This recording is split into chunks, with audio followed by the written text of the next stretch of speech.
নিটে প্রশ্নফাঁস কাণ্ডে তোলপাড় রাজ্য রাজনীতি। এনটিএ এবং ইউজিসির পদত্যাগের দাবিতে এদিন কলেজ স্কোয়ারে বিক্ষোভ দেখানো হয় অখিল ভারতীয় বিদ্যার্থী পরিষদের পক্ষ থেকে। প্রশ্নপত্র ফাঁস ও দুর্নীতিতে সিবিআই তদন্তের দাবি এবিভিপির। এই বিষয়ে অ্যাপোলো মাল্টি স্পেশালিস্ট হসপিটালের ডক্টর অনিমেষ সাহা কি বলেন, শুনুন। বা কিছু ছাত্র যারা আর্থিক বলের ভিত্তিতে এই সিটটাকে কেড়ে নিচ্ছে, একটা মানে মেধাবী ছাত্রের থেকে সেই সিটটা কেড়ে নেওয়া হচ্ছে। তাতে সেই ছাত্রটাকে যেমন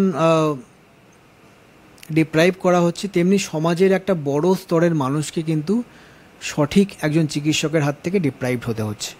কারণ এই টাকা দিয়ে সিট কেনা ডাক্তার যে কী হবে ভবিষ্যতে সেটা আমরা কেউ জানি না।